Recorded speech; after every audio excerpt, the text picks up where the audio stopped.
So the other day, I was scrolling on Instagram, and on the actual Explore page, maybe 200 to 250 swipes up, I came across this interesting proposition.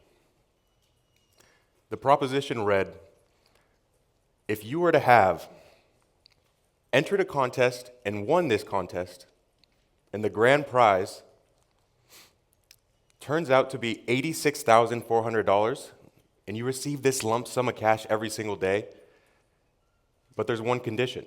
Your condition is going to be you have to get through all of this cash and spend all of it. In that given day, it doesn't carry over. Now let me ask you, if somebody were to come and steal $10 of this $86,400, leaving you with $86,390, in case math is not your thing, would you invest the energy and effort in trying to chase down and hunt that person who stole your $10? Or would you spend time trying to get rid of the rest of that money so it doesn't carry over? By a show of hands, who would just forget about it and be able to carry over and try to invest your energy more wisely? I agree, I would as well. So why is it that we have 86,400 seconds every single day, but we let things that are 10 seconds long dictate us and control the rest of that 86,400? Now, personally, this sounds great, to be able to have 10 seconds and that's it. Have an emotional event that brings this traumatic experience potentially, and all you're doing is giving it 10 seconds. I can't do that, personally.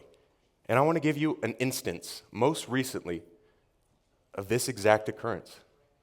And it actually started out celebrating New Year's in downtown San Diego.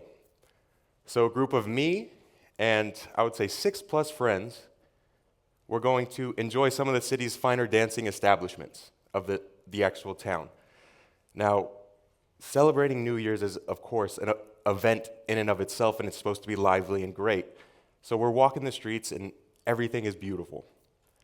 However, I notice there's a scooter sitting somewhere. And for those of you who aren't aware, the scooter is, you have these things in downtown that you have these apps, and you can just download and really plug and play, go riding on these electric scooters that you can rent for however long you please.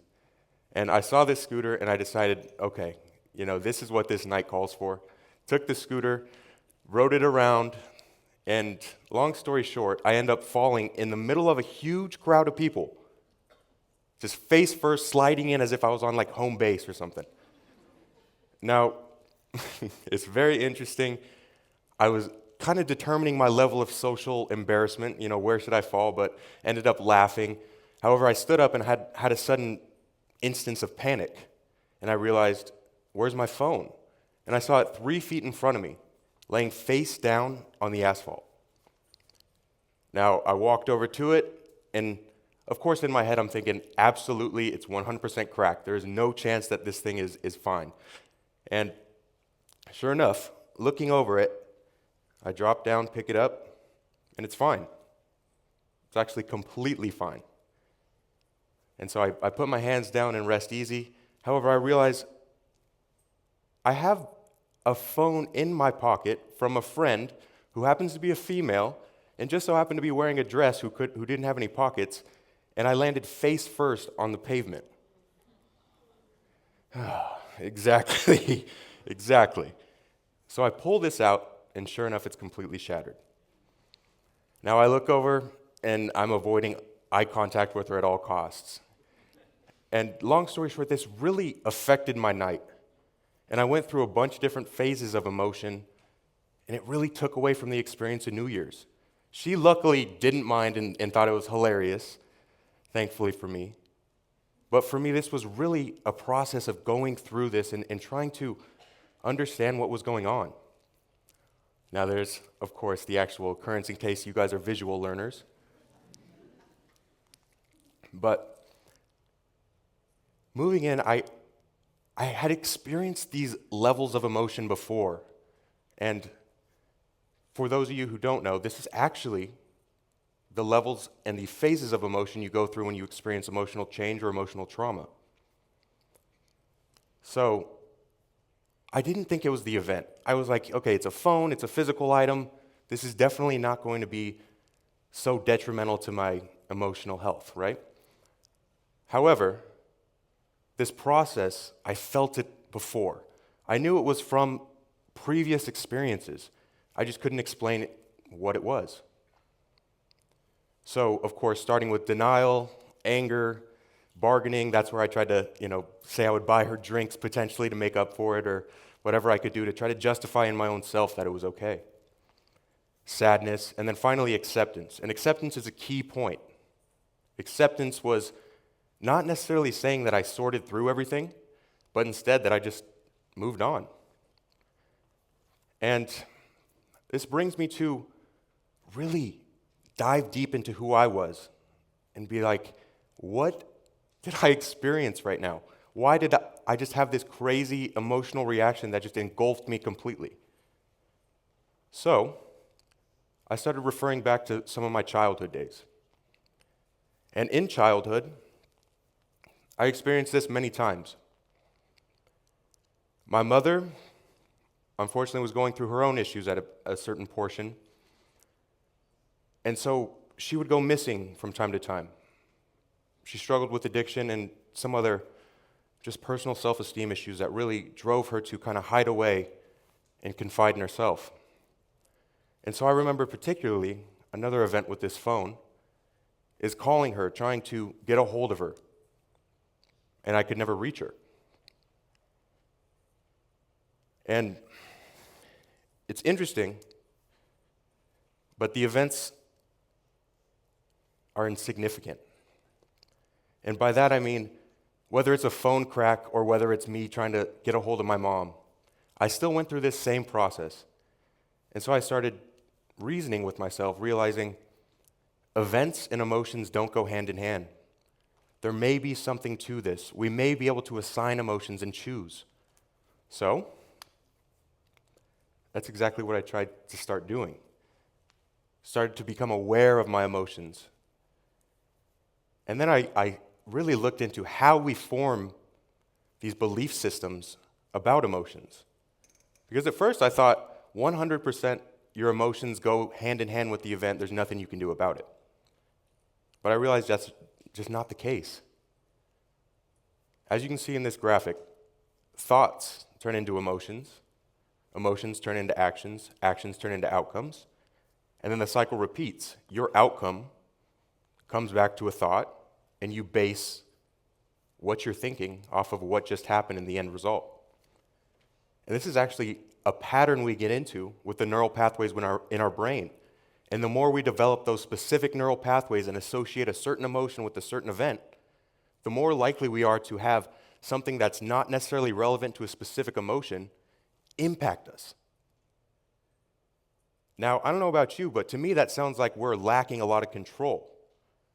And it's almost like we can be on this roller coaster ride of emotion without any say in it. Now, I know from personal experience that this cycle is breakable. And that's the good news. But it's not easy. So, as we continue to develop and have these neural pathways that just need a little bit of tweaking, we need to realize that the programs within our brains are actually telling us one thing. And our best desired result and outcome may be something completely different. So, let's give you another visual graphic. As you can see, we're processing screen, internals, as well as the case of the phone. Let's consider this as some form of analogy or metaphor. So the screen, well, that's the event. That's how we're interacting with the world. So for me, that's a phone crack. That's my mother actually doing those things as a child. And the next phase passes through, of course, how we perceive and interact with the world, is going to be the internals. And the internals of the phone are going to be the various belief systems and habits, neural pathways, and connections that we've formed to associate to different events.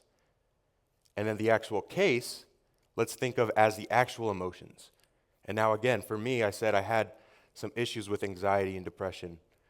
And honestly, I got trapped in that case. And I didn't realize that you can switch out the case. I was thinking, we're doomed, we need this case on here. But the thing is, the phone may still be susceptible to crack, but that doesn't necessarily mean that it can't have a switched case or a switched emotion. And that applies to life. Absolutely applies to life.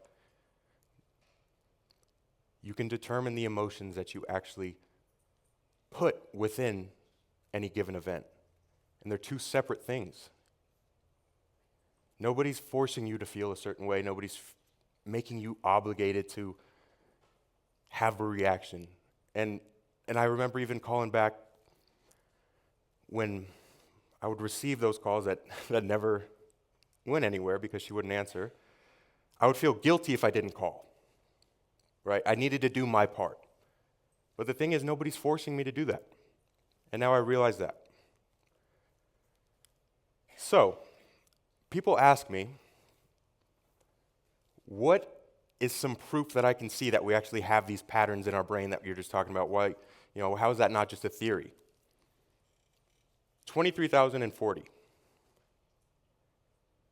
Probably doesn't mean any significance to you. You're just looking at a number right now, right?